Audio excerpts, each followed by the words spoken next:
Olá, alunos, sejam bem-vindos a mais uma unidade de estudos da disciplina de Introdução às Ferramentas para EAD. Nessa unidade, trataremos da importância do ensino de filosofia para os alunos do ensino médio.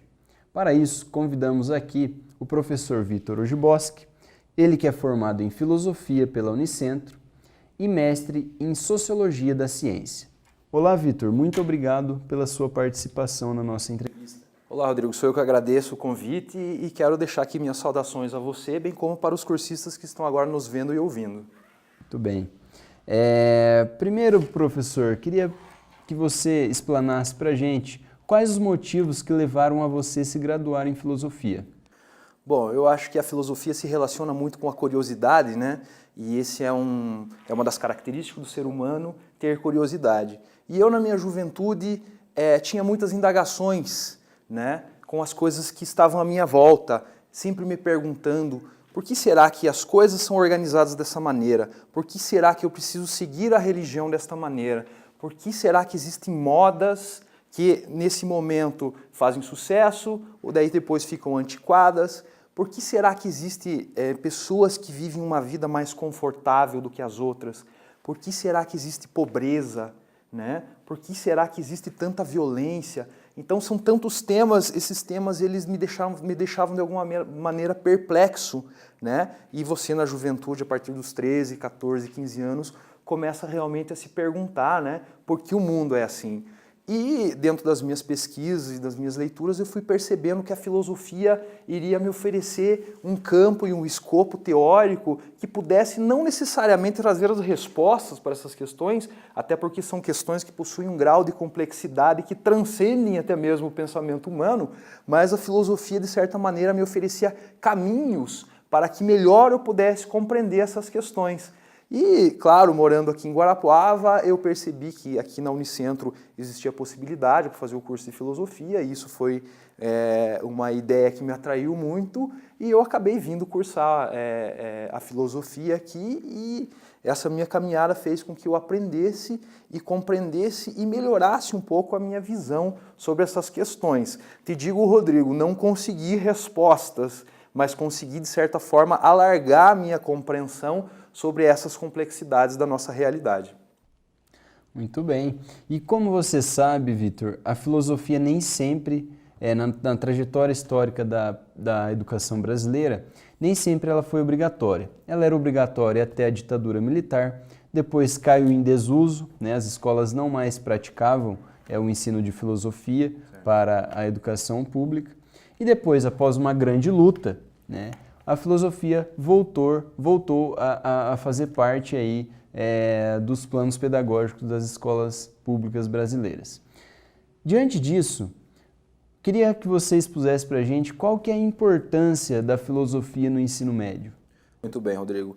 Então eu penso desta maneira, nós tivemos realmente nos últimos anos um hiato, um distanciamento de pelo menos uma geração, né, de alunos que não tiveram contato com essa disciplina, e dentro dessa geração eu me recordo que eu não tive acesso, né, nem no ensino fundamental, nem no ensino médio, eu não pude ver filosofia, não pude ver sociologia, e eu compreendo que dessa maneira eu me senti prejudicado, justamente por conta do desenvolvimento desta visão que eu havia comentado até pouco, que é uma visão mais crítica, mais alargada da realidade.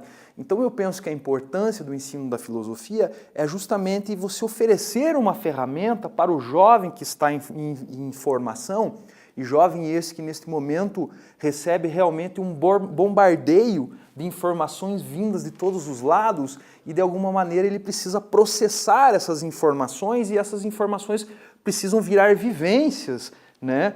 Então, a filosofia ela vai trazer este tempero crítico, digamos assim, para que o aluno possa entender um pouco como que a realidade, principalmente a realidade conflitante, se formata e como que ele vai melhor interagir com essa realidade, como que ele vai alcançar a sua autonomia a partir desses conteúdos que a filosofia oferece. Então eu penso que a grande validade da filosofia é oferecer esse desenvolvimento crítico, né, tão necessário no momento que nós vivemos hoje, né? De se reinventar, de buscar novas capacidades para transformar realmente a realidade, principalmente dos nossos alunos do ensino médio, das escolas públicas, né? Que possuem uma realidade específica que necessita de transformações.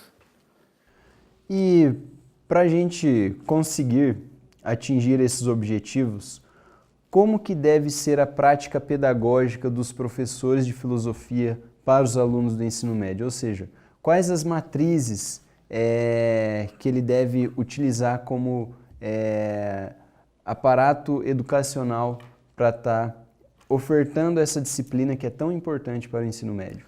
Bom, eu gostaria de pontuar 2 desafios com relação a esta questão, e eu acho que esses 2 desafios, se enfrentados de uma maneira consciente pelo professor, vai conseguir sim semear a sementinha do senso crítico nos alunos e semear a sementinha da autonomia.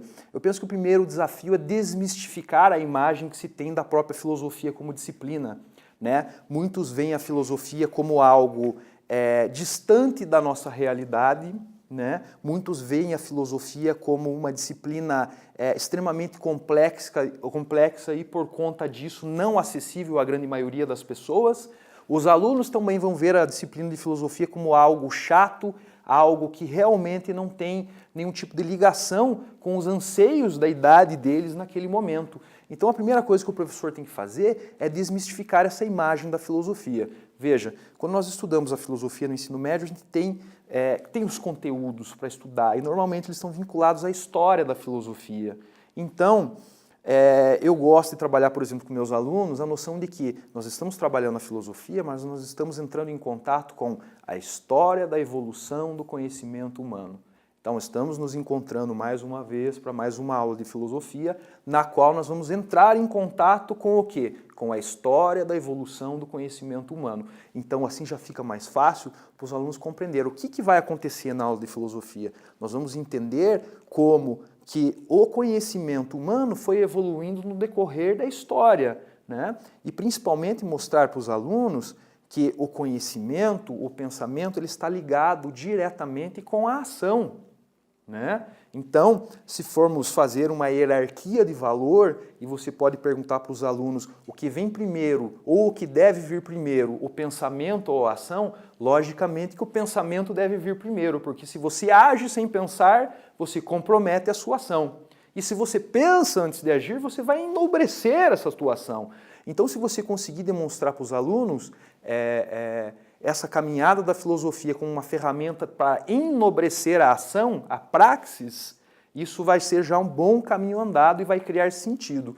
E um segundo ponto importante justamente é o fato do professor conseguir transformar a aula de filosofia em algo atrativo, né? E para se transformar a aula de filosofia em uma atividade atrativa, o professor tem que compreender que os conteúdos que são trabalhados precisam ter uma conexão com a realidade do aluno. Tem que trazer os conteúdos de determinado período, de determinado pensador, para a condição do próprio aluno. Por exemplo, nós podemos trabalhar a teoria das ideias do Platão, o mito da caverna, que é um clássico na filosofia. Nós podemos trocar a ideia de caverna escura com fogueira e fazer uma análise a partir de um cinema, onde os alunos vão estar sentados em um cinema vendo uma tela, uma representação, um simulacro da realidade.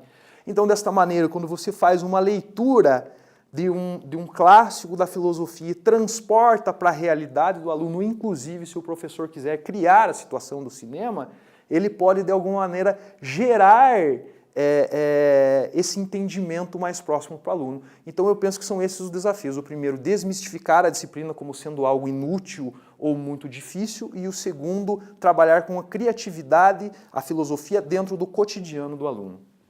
É uma grande necessidade hoje que a escola atue dentro de uma perspectiva interdisciplinar, né? De que forma, Vitor, a filosofia ela pode estar conversando com as diversas áreas do conhecimento dentro do ambiente escolar, como matemática, biologia, física, química, para que o aluno entenda a complexidade da filosofia? Bom, Veja, Rodrigo, eu acredito que quando falamos em interdisciplinaridade, nós estamos falando da própria disciplina da filosofia. A filosofia é uma disciplina inter, poli, multidisciplinar, porque ela carrega características e conhecimentos de todas as áreas. Então, é da essência da filosofia ser interdisciplinar. Ela já está preparada, ela já é interdisciplinar, né? Então, se a gente pegar a história da filosofia, a gente vai, por exemplo, pegar os pré-socráticos, e nos pré-socráticos nós temos lá os pitagóricos. Os pitagóricos viam no número e na matemática a essência da explicação da realidade. Portanto, ali nós temos uma filosofia que, de alguma maneira, está se coadunando à matemática, né? Vamos pensar também no grande Aristóteles. Aristóteles, ele foi o primeiro pensador que fez a classificação das espécies, né? Então ele foi o primeiro biólogo. Da mesma maneira, se a gente levar um pouco mais para frente esse raciocínio, nós estudamos a fundamentação da ciência, da tecnologia, a partir de um cara chamado Galileu. Ele foi o primeiro cientista que deu um impulso ao conhecimento experimental. Ou seja, a filosofia, de certa forma, já é interdisciplinar, já está preparada para esse diálogo. Eu penso que o que falta é ambiente. Que a escola esteja preparada, que a escola possa fornecer módulos e situações nos quais as disciplinas possam se conversar. E também que os professores atuantes nas outras áreas, nas outras disciplinas, também olhem para a filosofia, né, com um olhar de compatibilidade com relação àquilo que está sendo trabalhado em sala de aula. Então eu penso que essa interdisciplinaridade ela é muito importante, mas penso já a filosofia ter em sua essência a própria interdisciplinaridade e estar preparada, né? Quando falamos de interdisciplinaridade, polidisciplinaridade, multidisciplinaridade, né, me vem o referencial do próprio Edgar Morin com seu pensamento complexo, que é o referencial dentro da educação, né? E ele entende a própria educação transdisciplinar como se fosse uma teia, onde todos os conhecimentos estão interligados, né? De modo que qualquer diferença ou acontecimento que seja causado em qualquer ponto desta teia vai repercutir em todo o conhecimento, porque tudo está interligado, né? Então eu penso que essa necessidade de um pensamento mais complexo, de um pensamento que acabe religando, né, os trabalhos de todas as disciplinas, é essencialmente importante e penso que a filosofia é uma das disciplinas que mais esteja preparada e aberta para promover isso. Eu acho que aí nós temos aí uma questão, sim, de planejamento e disposição, porque a filosofia já é uma disciplina dotada dessa característica. Professor, agradeço a sua participação nessa entrevista. Tenho certeza de que foi de grande valia para a compreensão deste assunto. Professor Rodrigo, sou eu que agradeço o convite e faço votos que realmente a nossa fala seja realmente de valia para todos os nossos cursistas. Bom, alunos, espero que tenham gostado da entrevista com o professor Vitor Ogiboski. Fiquem atentos aos prazos das atividades propostas para esta semana e uma ótima unidade de estudo a todos.